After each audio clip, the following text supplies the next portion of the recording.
JDK Java development kit.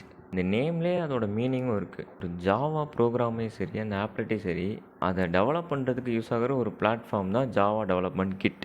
பொதுவாக நம்ம பிளாட்ஃபார்ம்னால் எதை சொல்லுவோம்? இப்போ எக்ஸாம்பிளுக்கு எடுத்துக்கிட்டிங்க நீங்களே, விண்டோஸு, லினக்ஸு, மேக்கு, இது எல்லாமே ஒரு ஹார்ட்வேரில் ரன் ஆகிற ஒரு பிளாட்ஃபார்ம். அதே மாதிரி தான் இந்த JDKவும். அதுவும் ரன் ஆகுது, ஆனால் ஹார்ட்வேரில் இல்லை, ஒரு சாஃப்ட்வேரில். அதாவது லினக்ஸ், விண்டோஸ் இந்த மாதிரி சாஃப்ட்வேருக்கு மேலே இது ரன் ஆகுது. பட் இதுவும் ஒரு பிளாட்ஃபார்ம் தான். இந்த JDK பிளாட்ஃபார்ம் டிபெண்ட். ஏன்னா லினக்ஸுக்கு ஒரு மாதிரியும் விண்டோஸ்க்கு ஒரு மாதிரியும் நம்ம டவுன்லோட் பண்ணி ஆகணும். இப்படி டவுன்லோட் பண்ணுற ஒரு ஃபைலில் என்னென்ன பேக்கேஜஸ் சேர்ந்து வருதுன்னா, JREன்னு ஒன்று வரும், Java run time environment. Development tools வரும், ஜாவா லாங்குவேஜ் ஸ்பெசிஃபிகேஷன் ஒரு PDF ஃபைல்ஸ் இதாகும். இது எல்லாமே கலந்தது தான் JDK. இப்போ டெவலப்மெண்ட் டூல்ஸ்னு பார்க்கும்போது அதில் எல்லாமே கலந்துருக்கும். எக்ஸாம்பிளுக்கு ஆப்லெட் வியூவர்னு ஒன்று இருக்கும். அது எதுக்காகனா, பொதுவாக ஆப்லெட்ஸ் எல்லாமே நம்ம ப்ரௌசரில் தான் பார்த்தாகணும். அதுக்கு பதிலாக அதை நம்ம ஆப்லெட் வியூவர் மூலியமாகவே பார்க்குறதுக்காகவும் சரி, அதை ரன் பண்ணுறதுக்காகவும், ஆப்லெட்டை ரன் பண்ணுறதுக்காகவும் சரி, டீபக் பண்ணுறதுக்காகவும் சரி, ஆப்லெட் வியூவர் யூஸ் ஆகும். பொதுவாகவே நம்ம ஜாவா ப்ரோக்ராம் ரெடி பண்ணுறோன்னு வைங்களேன், அதை கம்பைல் பண்ணணும். நம்ம ஜாவாவை கோட் நம்ம போட்டுட்டு அதை கம்பைல் பண்ணணும். அதுக்கு நம்ம கம்பைல் பண்ணுறதுக்கு ஒன்று யூஸ் ஆகும், ஜாவா சீன்னு ஒரு கம்பைலர் தான் யூஸ் பண்ணுவோம். அந்த ஜாவா கம்பைலரும் அந்த JDKயோட சேர்ந்து டவுன்லோட் ஆகும். அதுவும் ஒரு டூல் தானே, அதுவும் இந்த டூல்ஸில் இருக்கும். இந்த மாதிரி applet viewer, APT, Java C compiler, இந்த மாதிரி எல்லா டூல்ஸும் இருக்க ஒரு பிளாட்ஃபார்ம் தான் JDK. ஜாவா லாங்குவேஜ் ஸ்பெசிஃபிகேஷன் அப்படின்னா ஒரு PDF ஃபைல் தான், வேறு ஒன்றும் இல்லை. ஒவ்வொரு ஸ்டாண்டர்ட் எடிஷனுக்கும் ஏற்ற மாதிரி வேறு PDF ஃபைல்ஸ் இருக்கும். இந்த PDF ஃபைல்ஸ் என்ன பண்ணியிருப்பாங்கன்னா, ஒரு செட் ஆஃப் ரூல்ஸை அவங்க கொடுத்துருப்பாங்க. ரூல்ஸ்னால் என்ன?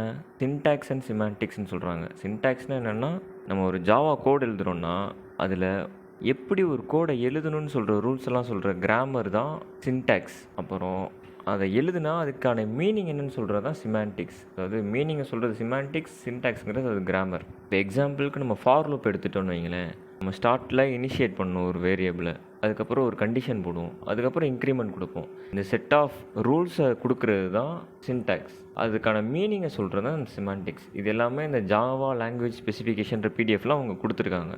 இதை நம்ம டேரெக்டாக வாசலாக புரிஞ்சுக்க முடியாது. ஆனால் இது யாருக்கு யூஸ் ஆகும்னா, இப்போ JDK JVMலாம் டெவலப் பண்ணுறாங்களா, அந்த டெவலப்பர்ஸ்க்கு இது ரொம்ப யூஸ் ஆகும். ஏன்னா டிஃப்ரெண்ட் டைப் ஆஃப் ஆர்கனைசேஷன்ஸ் அதை ரெடி பண்ணுறாங்க. ஆரக்கிள் மட்டுமே இல்லை, வேறு ஆர்கனைசேஷன்ஸுமே JVM ரெடி பண்ணுறாங்க, JDKவும் ரெடி பண்ணுறாங்க. ஸோ இப்போ வேறு இதில் ரெடி பண்ணும்போது நம்ம ஒரு டாட் கிளாஸ் ஃபைலை மாற்றும் போதும் சரி, அதை ரன் பண்ணும்போதும் சரி, அதுக்கான ரூல்ஸ் கரெக்டாக இருந்தால் தானே அதை கரெக்டாக இது பண்ண முடியும். ஸோ அதுக்காக தான் இந்த ஜாவா லாங்குவேஜ் ஸ்பெசிஃபிகேஷன்ற ரூல்ஸை அவங்க ஒரு PDFாக கொடுக்குறாங்க. அதை இவங்க JVMலையும் JDKலையும் இம்ப்ளிமெண்ட் பண்ணி ஒரு ரெடி பண்ணுற டூல்ஸ் தான் நமக்கு அவைலபிளாக மார்க்கெட்டில் கிடைக்கிது. JRE Java run time environment. இதில் என்னென்ன இருக்குன்னா, ஜாவா APIன்னு ஒன்று இருக்குது, கிளாஸ் லோடர் இருக்குது, பைட் கோட் வெரிஃபையர் இருக்குது, JVM இருக்குது, ஜாவா வர்ச்சுவல் மிஷின். ஒவ்வொன்றா பார்ப்போம். What is Java API? APIனா அப்ளிகேஷன் ப்ரோக்ராமிங் இன்டர்ஃபேஸ். நம்ம ப்ரீ டிஃபைன்டாக கிளாஸ்லாம் யூஸ் பண்ணுவோம்ல நம்ம ஜாவா கிளாஸில். இப்போ எக்ஸாம்பிளுக்கு util.star யூஸ் பண்ணுவோம், வேறு ஸ்கேனர் கிளாஸ் யூஸ் பண்ணுவோம், வேறு math.ன்னு சொல்லி மேத் கிளாஸ் யூஸ் பண்ணுவோம். இது எல்லாமே ப்ரீ டிஃபைன்டாக ஒரு கிளாஸ் ஃபைலாக, ஆக்சுவலாக ஒரு கிளாஸ் ஃபைலாக க்ரியேட் பண்ணியிருப்பாங்க. ஆல்ரெடி அவங்க க்ரியேட் பண்ணி அதில் ஒரு ஃபைலாக வச்சுருக்காங்க. அதுதான் API. இந்த மாதிரி நிறையா ஃபைல்ஸ் அதில் ப்ரீ டிஃபைன்டாக இருக்கும். java.sql இருக்கும், java.net இருக்கும். இது எல்லாமே அதில் ப்ரீ டிஃபைன்டாக அவங்க ப்ரோக்ராம் போட்டு வச்சுருப்பாங்க. அப்புறம் கிளாஸ் லோடர்னால் என்னென்னா, நம்ம எழுதுகிற அந்த கிளாஸ் ஃபைலை லோட் பண்ணுற ஒரு இடம் தான் இந்த கிளாஸ் லோடர். இதில் 3 டைப்ஸ் இருக்குது. Bootstrap class loader, extension class loader, system class loader. இந்த பூட்ஸ்ட்ராப்பும் எக்ஸ்டென்ஷனும் என்ன பண்ணுன்னா, ஆல்ரெடி இந்த ப்ரீ டிஃபைன்டாக இருக்குல்ல இந்த கிளாஸ் ஃபைல்ஸ், பொதுவாகவே rt.jar அப்படிங்கிற அந்த ஜார் ஃபைலாக தான் இந்த ப்ரீ டிஃபைன் கிளாஸஸ்லாம் இருக்கும். இதை லோட் பண்ணுறதுக்கு தான் இந்த பூட்ஸ்ட்ராப் எக்ஸ்டென்ஷனும் யூஸ் ஆகுது. சிஸ்டம் கிளாஸ் லோடர் எதுக்காகனா, நம்ம மேக் பண்ணுற கிளாஸ் ஃபைலை லோட் பண்ணுறது தான் இந்த சிஸ்டம் கிளாஸ் லோடர். அதுக்கப்புறம் இந்த பைட் கோட் வெரிஃபையர்னு என்னென்னா, இந்த ஏதாவது வைரஸோ இல்லை இந்த மாதிரி எக்ஸ்ட்ரா ஏதாவது செக்யூரிட்டிக்கு த்ரெட்டான ஏதாவது வைரஸ் இருந்துச்சுன்னா அதை பார்த்து அதை டாட் கிளாஸ் ஃபைல்லேருந்து ரிமூவ் பண்ணுறது தான் இந்த பைட் கோட் வெரிஃபையரோட வேலையே. அப்புறம் JVM ஜாவா வர்ச்சுவல் மிஷின். இதுதான் ஹார்ட் ஆஃப் த எக்ஸிக்யூஷன் ப்ராசஸ்ன்னு சொல்கிறாங்க. ஏன்னா மொத்த ப்ராசஸுமே இங்கே தான் ரன் ஆகுது.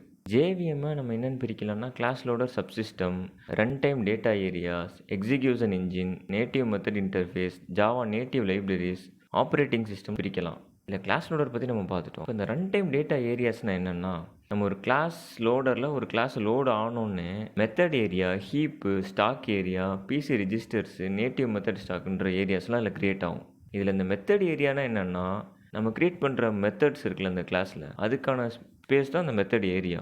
ஹீப்புங்கிறது நம்ம கிரியேட் பண்ணுற ஆப்ஜெக்ட்ஸ்லாம் அந்த ஹீப்பில் தான் சேவ் ஆகும். இந்த ஜாவா ஸ்டாக்னா என்னென்னா, மெத்தடும் வேரியபிளும் எக்ஸிக்யூட் ஆகும்போது அதுக்கு எக்ஸ்ட்ரா ஏதாவது ஸ்பேஸ் தேவைப்பட்டுச்சுன்னா, ஆக்சுவலாக எக்ஸிக்யூட் ஆகுறது இந்த ஜாவா ஸ்டாக்குங்கிற ஸ்பேஸில் தான் அது எக்ஸிக்யூட் ஆகும். அதே மாதிரி எக்ஸிக்யூட் ஆனோடனே திருப்பி அந்த மெத்தடு முடிஞ்சோடனே இந்த ஸ்பேஸ் இந்த ஜாவா ஸ்டாக்கில் இருக்க ஸ்பேஸை டெலிட் ஆகிரும். ஜாவா ஸ்டாக்கில் ஒவ்வொரு தடவையும் த்ரெட்ஸ் க்ரியேட் ஆகி டெலிட் ஆகிட்டே இருக்கும். அதுக்கப்புறம் பிசி ரெஜிஸ்டர்ஸ், இது ப்ரோக்ராமிங் கவுண்டிங் ரெஜிஸ்டர்னு சொல்கிறாங்க. இதுவும் ஒரு மெமரி ஸ்பேஸ் தான். ஆனால் அந்த ஜேவிஎம்மோட இன்ஸ்ட்ரக்ஷன், அதாவது எங்கனக்குள்ள இப்போதைக்கு கரண்ட்டில் ரன் ஆகிக்கிட்டு இருக்க அந்த ப்ரோக்ராம்ங்கிற பற்றின ஒரு இன்ஸ்ட்ரக்ஷனை கொண்ட ஒரு மெமரி ஸ்பேஸ் தான் இந்த பிசி ரெஜிஸ்டர். அப்புறம் நேட்டிவ் மெத்தட் ஸ்டாக். இந்த ஜாவா ப்ரோக்ராமால் டைரெக்டாக சில டைம் வந்து எல்லா டைமுமே கம்ப்யூட்டரோட அதால் கனெக்ட் பண்ண முடியாது, அதாவது இன்டர் கனெக்ட் ஆக முடியாது. ஸோ இப்போ அது கம்ப்யூட்டரோட இன்டர் கனெக்ட் ஆகிறதுக்காக அதுக்கு ஒரு ஹெல்ப் தேவை. அதுக்கு யூஸ் ஆகிறது இந்த நேட்டிவ் மெத்தட் ஸ்டாக். நேட்டிவ் மெத்தட்ஸ்னு சொல்லி வேறு எதாவது லாங்குவேஜில் சிலேயோ C++லேயோ ஒரு மெத்தட் எழுதி வச்சுருப்பாங்க. இந்த மெத்தட் மூலியமாக நேட்டிவ் மெத்தட் இன்டர்ஃபேஸுன்ற ரூட் வழியாக அது மற்ற அப்ளிகேஷன்ஸோட இன்ட்ராக்ட் ஆகிறதுக்காக இந்த நேட்டிவ் மெத்தட் ஸ்டாக்குங்கிற ஒரு மெமரி ஸ்பேஸை அது யூஸ் பண்ணுது. அப்புறம் ஃபைனலாக எக்ஸிக்யூஷன், இந்த ப்ரோக்ராம் எப்படி எக்ஸிக்யூட் ஆகுன்றதை பற்றி. ஆக்சுவலாக 2 வழியில் எக்ஸிக்யூட் ஆகுது. ஒன்று வந்து இன்டர்ப்ரெட்டர், இன்னொன்று வந்து GID compiler, just in time compiler. இந்த 2 டெக்னிக்குமே பேரலாக யூஸ் ஆகுறதுனால இதை வந்து அடாப்டிவ் ஆப்டிமைசர்னு சொல்கிறாங்க. நம்ம ஜிட் கம்பைலர்னால் என்ன, ஏன் 2டையுமே யூஸ் பண்ணுறாங்கன்றதை பற்றி பார்ப்போம். பொதுவாகவே ரிப்பீட்டடாக வர ஒரு மெத்தட்ஸை நம்ம இன்டர்ப்ரெட்டர் வழியாக எக்ஸிக்யூட் பண்ணோன்னா அது வந்து ரொம்ப டைம் எடுத்துக்கும். இதுவே ஒரு ரிப்பீட்டடாக ஒரு மெத்தட்ஸை நம்ம ஒரு ஜிட் கம்பைலர் வழியாக எக்ஸிக்யூட் பண்ணணும்னு வைங்க, அந்த ஜிட் கம்பைலர் என்ன பண்ணுன்னா ஒரு மெமரி ஸ்பேஸை க்ரியேட் பண்ணிக்கும். அதில் இந்த ஃபஸ்ட் டைம் பண்ண அந்த மெத்தடோட இந்த கன்வெர்ட்டட் கோட் இருக்கும், நம்ம மெஷின் கோடாக மாற்றி வச்சுருக்கோம்ல, அதை வந்து சேவ் பண்ணி வச்சுக்கும். இப்போ எப்பப்போலாம் அந்த மெத்தடை திரும்பி நம்ம இன்வோக் பண்ணணுமோ அப்போல்லாம் அந்த சேவ் பண்ண அந்த வேல்யூவை தூக்கி டக்குன்னு கொடுத்துரும். அதனால அது கொஞ்சம் ஃபாஸ்ட்டாக இருக்கும். ஸோ இப்போ ரிப்பீட்டட் மெத்தட்ஸ், ஒரு மெத்தட் திரும்ப திரும்ப கால் ஆகுதுன்னா அங்கே நான் வந்து ஜிட் கம்பைலர் யூஸ் பண்ணுறது ரொம்ப ஈஸி.